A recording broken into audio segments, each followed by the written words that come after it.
So I want to first thank Deb and John and Jan for hosting us here tonight. Their support has been really meaningful to us and given us a lot of legitimacy, and this is a great space. So I have to say I'm really thrilled for this facility to be here.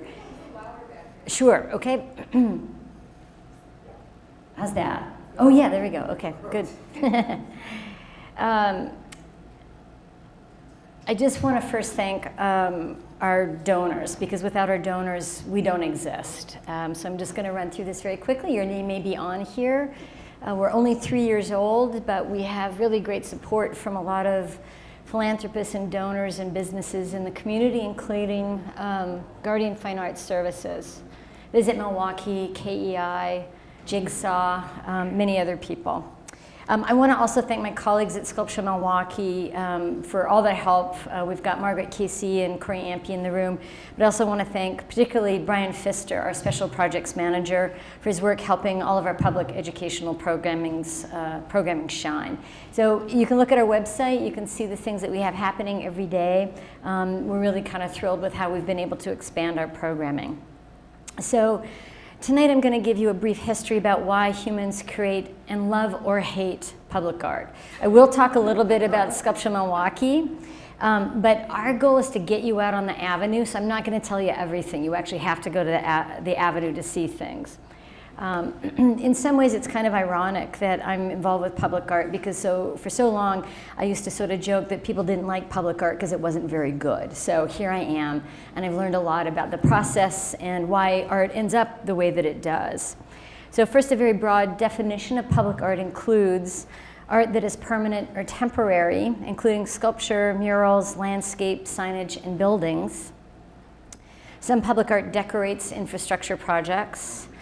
Public art can be site-specific, meaning the artist has taken into consideration the history of the site and the surrounding community.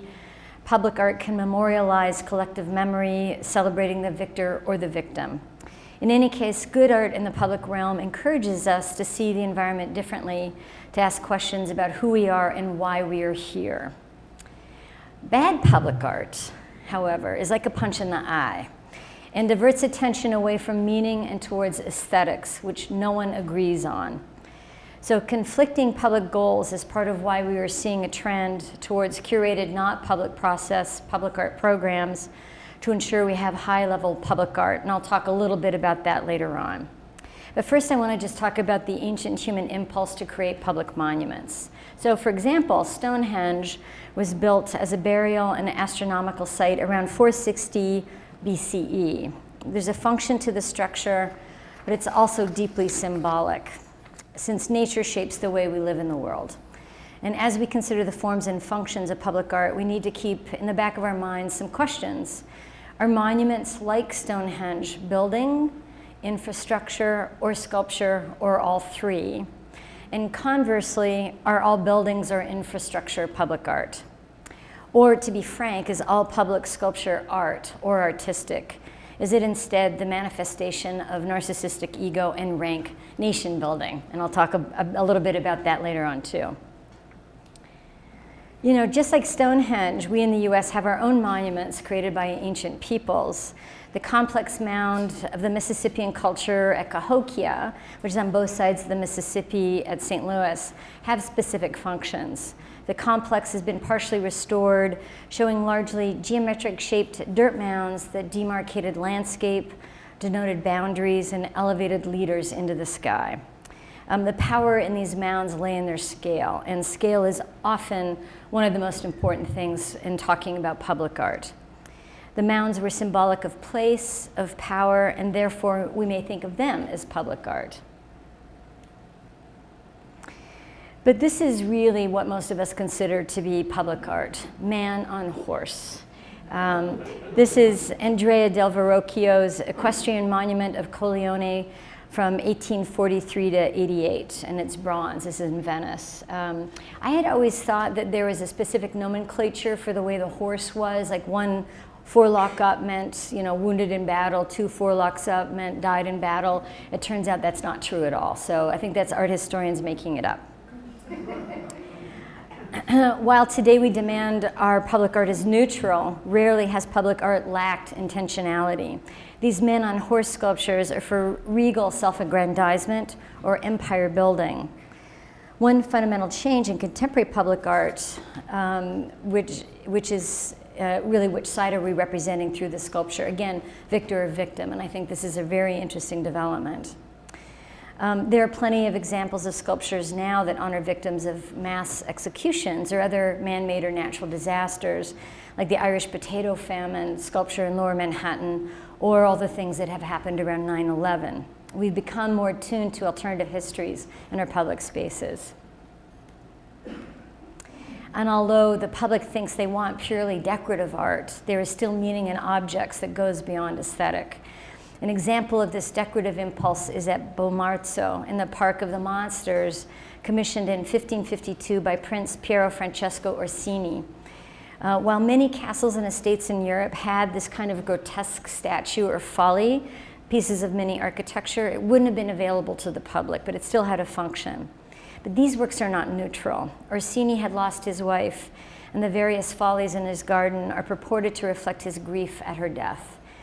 Like a memento mori, a Christian reminder that you too shall die, these works were fanciful and entertaining, but remind us that all glory disappears at death. So these are just a very small sampling of historical sculpture to get you thinking about how public art has evolved over time and across countries. So I'm going to speak now about the 20th century. While Americans have installed many public sculptures and monuments across the country, our founding fathers, generals who led winning or losing sides on the Civil War, I'm going to trace the origins of our current interest in public art to the Works Project Progress Administration, running 1934 to 1943 as a jobs program during the Great Depression. The WPA was part of the New Deal intended to stimulate the economy by giving workers a wage to try to smooth out the profound impact the economy's collapse had on American citizens. The WPA and its affiliated programs hired artists to depict, inspire, house, and engage citizens. Artists in the arts industry were seen as an important part of our country's workforce, and this program created some of the visual connective tissue that a young country like the United States needed. But make no mistake, the WPA was an economic stimulus program. The government then understood that art creates cultural and economic activity. This underlying attitude is part of what drives public art around the country.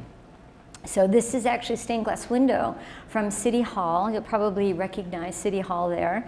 According to the website Living New Deal, there were 223 government-funded WPA sites built in Wisconsin, and that includes artworks, buildings, pools, parks, and other amenities.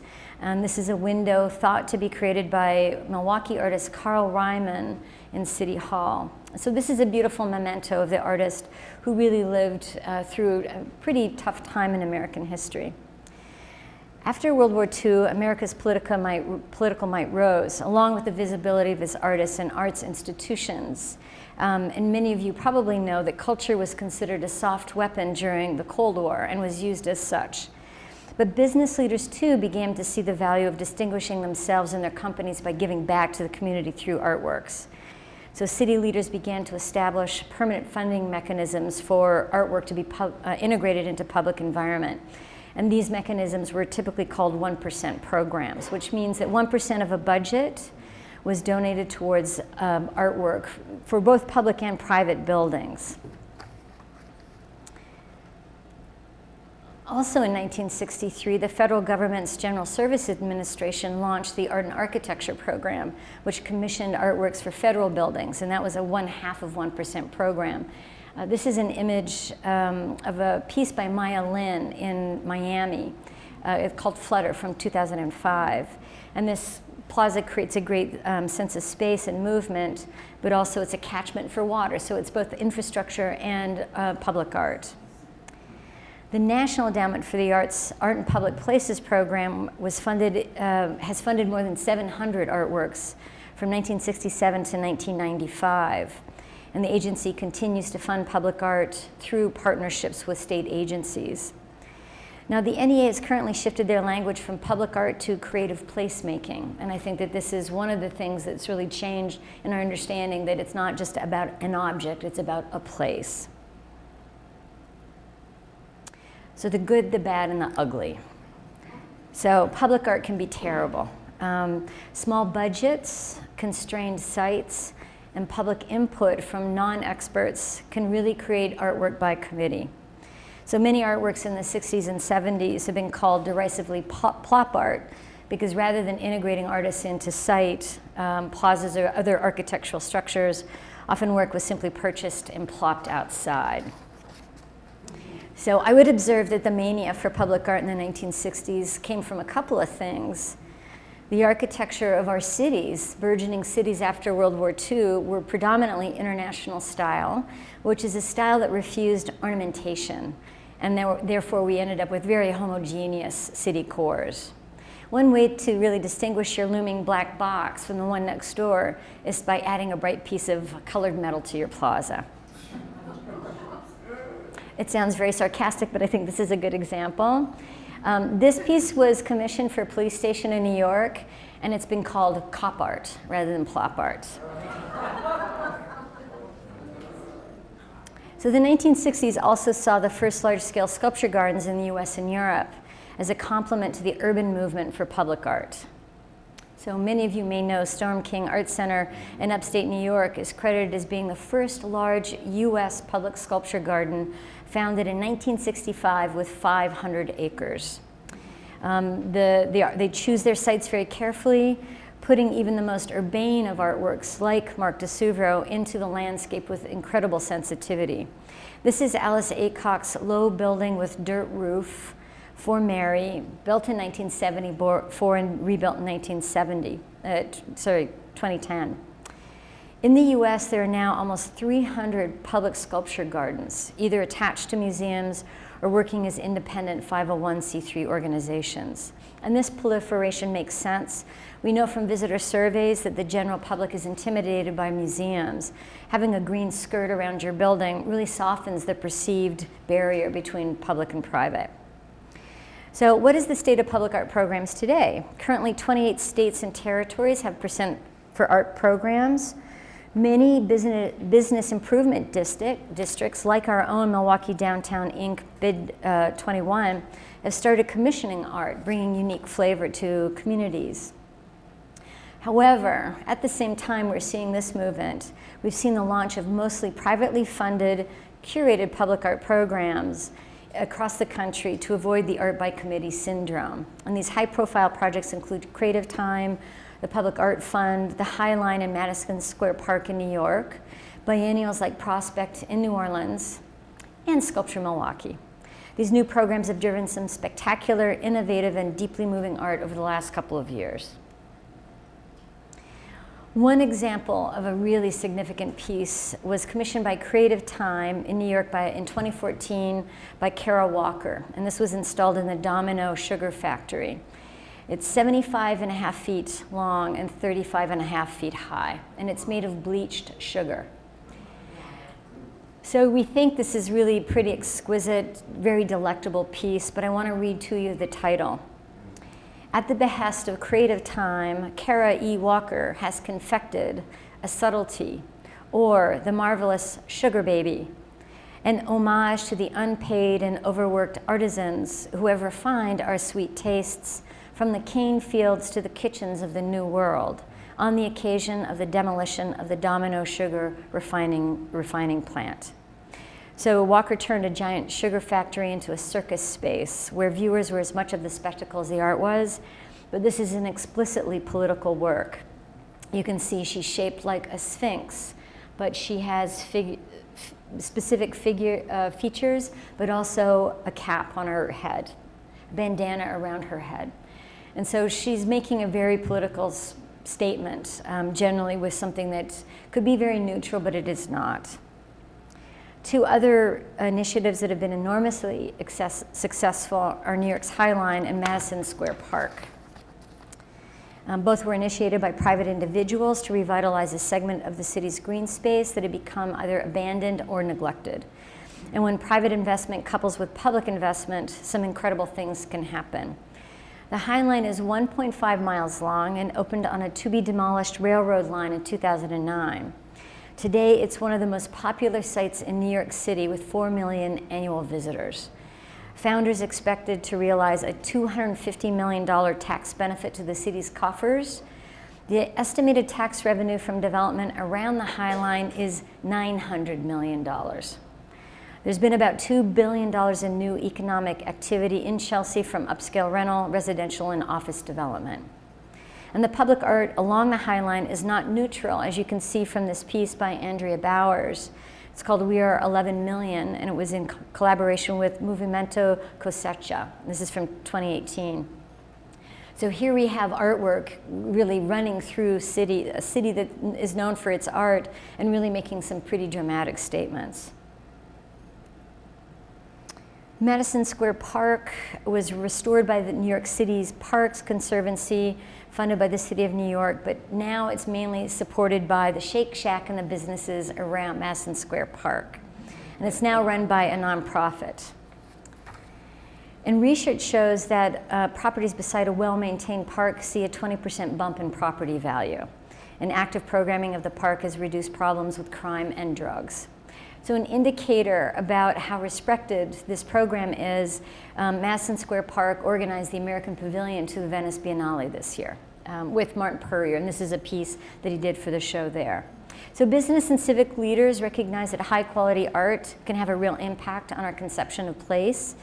And these two examples have skirted around issues of displacement and gentrification because they're in the middle of a city, not at its fringes. But both have allowed or forced us to look at how we see our cities in the 21st century. And I wanted to bring up one topic that you all have probably heard about recently, that we are seeing protests against a certain kind of monumentation that is aligned with history and not community taste. This is an image from the removal of a Confederate statue in Winston-Salem, North Carolina in 2019. And you all know about the counter-protests in Charlottesville that ended in the death of a protester against the reification of slavery.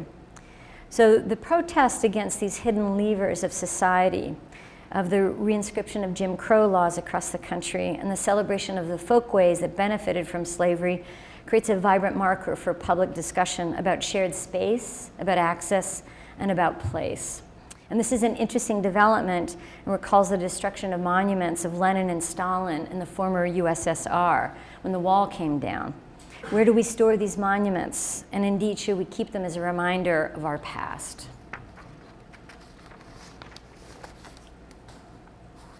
So this is a brief history of public art in the United States over the last few years, and I hope it gives you a sense of the importance of public art that public art has to civic pride, to economic development, and to cities claiming something unique for their citizens. Most specifically, these types of initiatives are helping to draw attention to how city cores are no longer the abandoned spaces of the 1970s. We saw so much mass migration to the suburbs. So now I'm actually going to talk about Sculpture Milwaukee. Sculpture Milwaukee is a unique hybrid of the models I've just discussed. We're a curated, privately funded program that benefits from great partnerships from Milwaukee Downtown Inc., the City of Milwaukee, and numerous volunteers, for-profit businesses, and nonprofit educational partners. So our founder is Steve Marcus, former chairman of the Marcus Corporation, who had the idea to bring world-class art to downtown Milwaukee 14 years ago.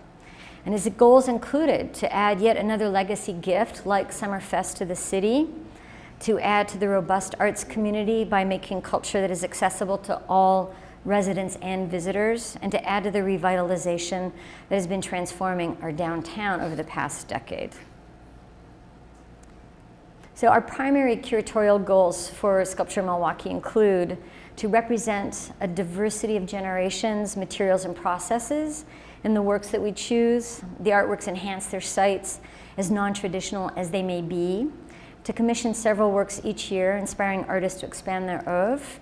But each year we hope the works we chose have relevance to our community as it changes, but framing our past as we consider our present and our future. So we look for layers of relevance. I work with Russell Bowman as the co-curator. He is the former director of the Milwaukee Art Museum, and together we bring different interests and different generations of artists. It's a very sympathetic relationship.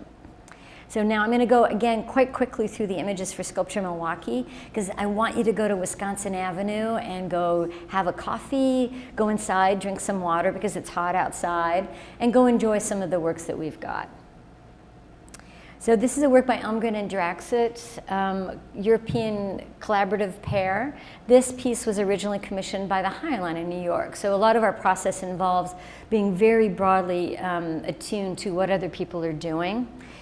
This is actually a cast bronze telescope that you cannot see through, and you can't tell from this picture, but it's about 15 feet tall. So even if you wanted to see through it, you could not. One of the things that we've been doing the last 2 years is we've got an audio tour on our mobile app, and I've invited a lot of different community members to talk about the works. I asked John Gerda if he would talk about the Elmgren and Draxit, and he's got a really interesting sort of observations about what does vision mean and what does this piece mean along the banks of the lake.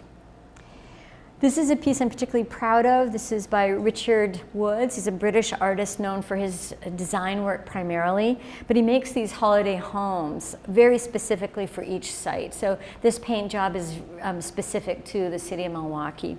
But we got very lucky, and one of our very good partners, Brett Waterhouse, is actually here tonight, connected us to the Great Lakes Community Conservation Corps. And the Great Lakes CCC helps training for younger people, teens and young adults, so that they can actually look for jobs. So in so many ways, the Great Lakes CCC is very reminiscent of the Works Progress Administration and the CCC of the 1930s. So it's a really great partnership. The kids learned how to do construction, they learned painting. Brian Pfister helped them sort of figure out how to best paint the work. And the head of Great Lakes Community Conservation Corps just told me that they're going to start an arts unit for their training, because the arts are a $750 million industry in the United States. There are a lot of people who have jobs in the arts.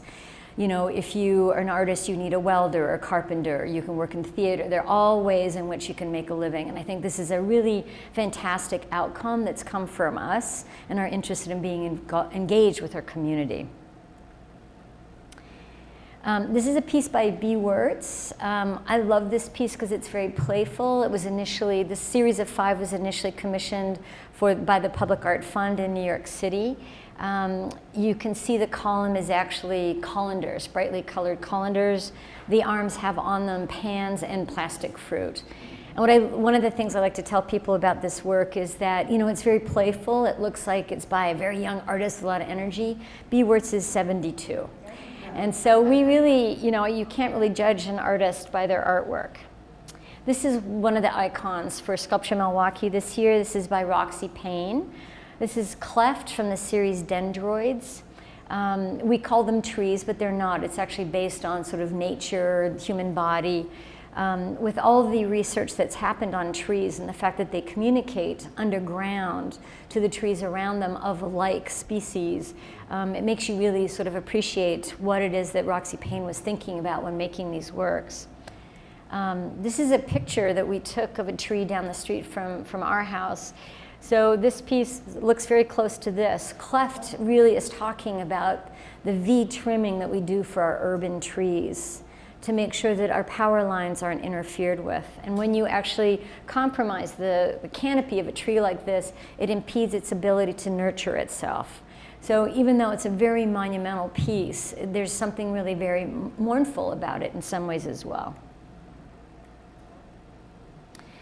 John Baldessari, very well-known California conceptual artist in his early 80s, has always done work that critiques media, but he also has self-portraits that he's done throughout his career. This is actually a self-portrait.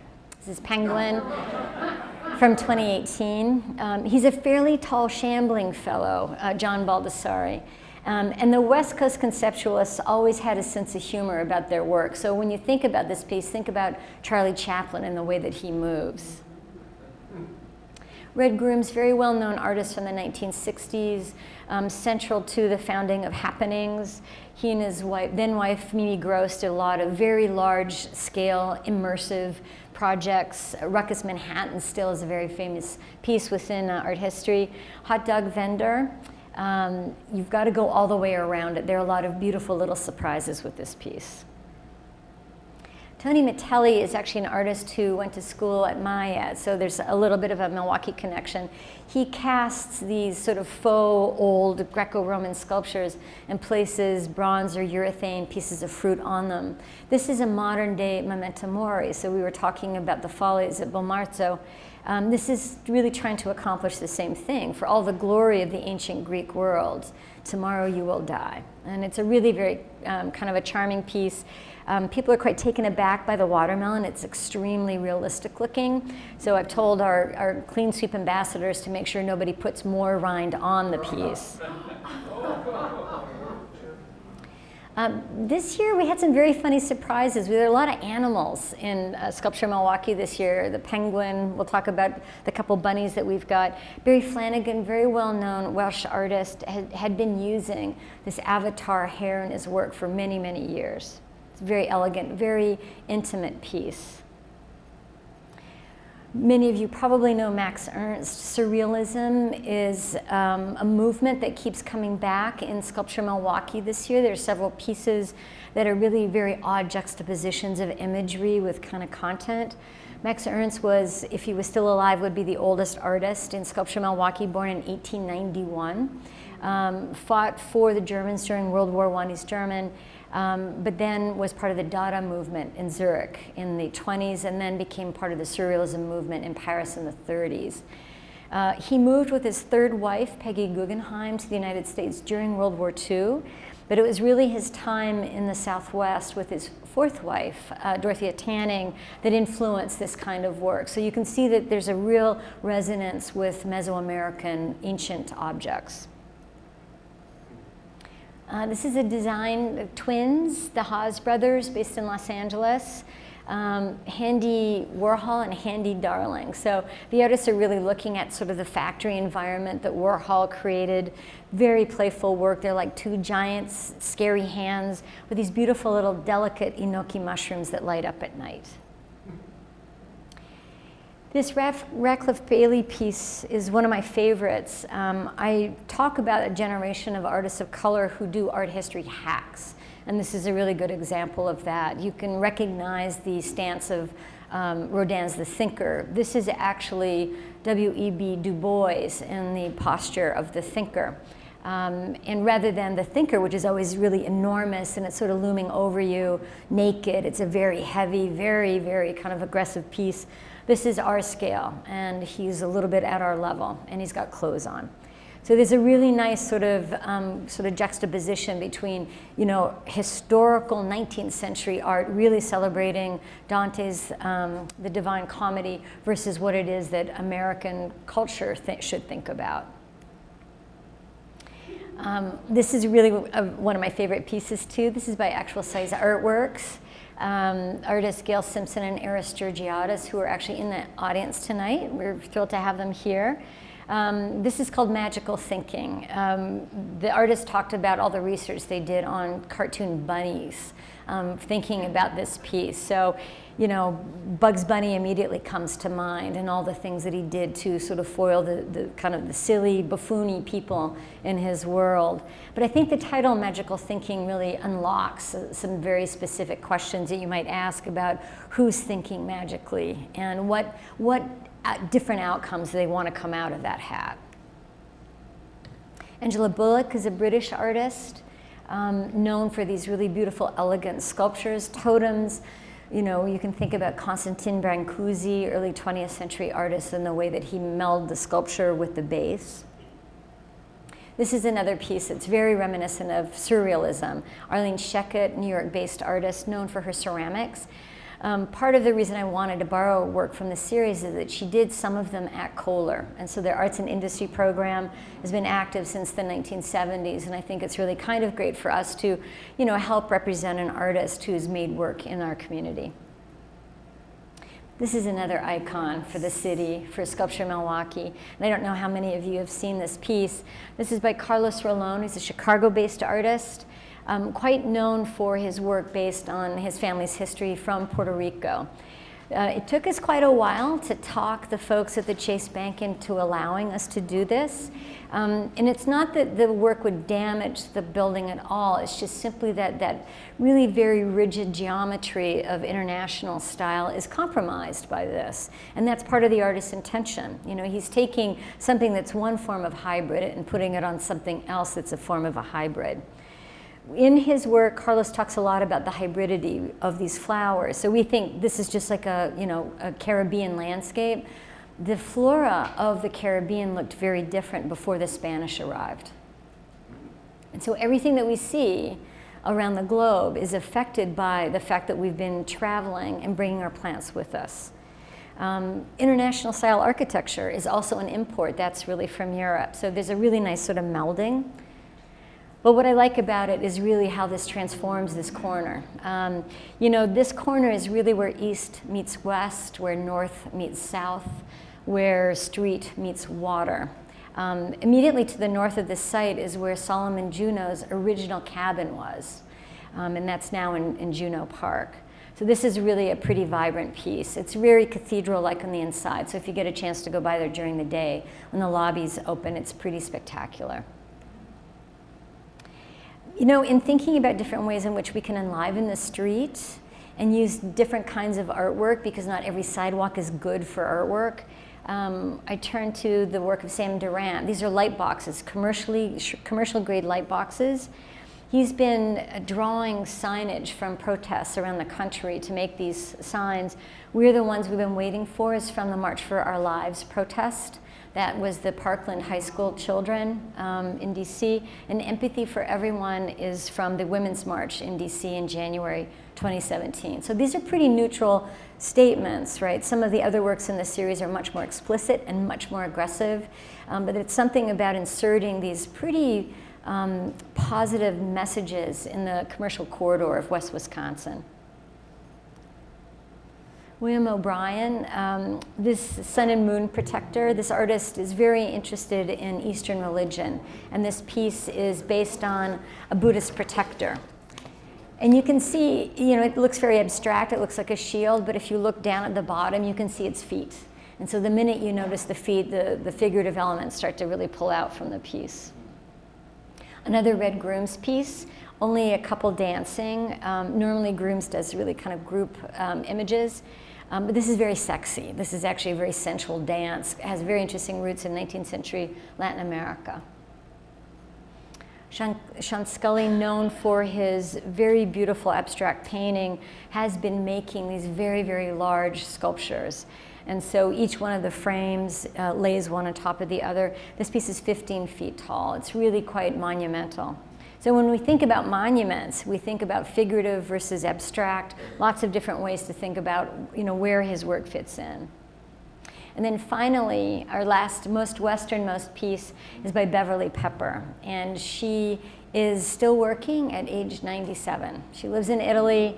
There's another piece of her work in the city, but it's really a beautiful piece. She's been recently credited as the first artist to work with Corten steel. For a long time that was credited to Robert Morris, but it's really quite lovely to see the work really get more attention again.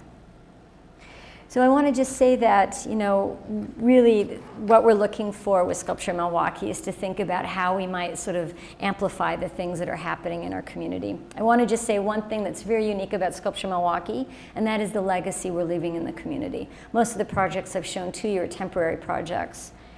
We have many works that have been purchased and donated to the city or other nonprofits, or works that are in the public realm, and that's really quite unique. So slowly but surely we're hoping that Sculpture Milwaukee, we have one more gift that we're looking for. Anyway, thank you so much, everybody. Thank you.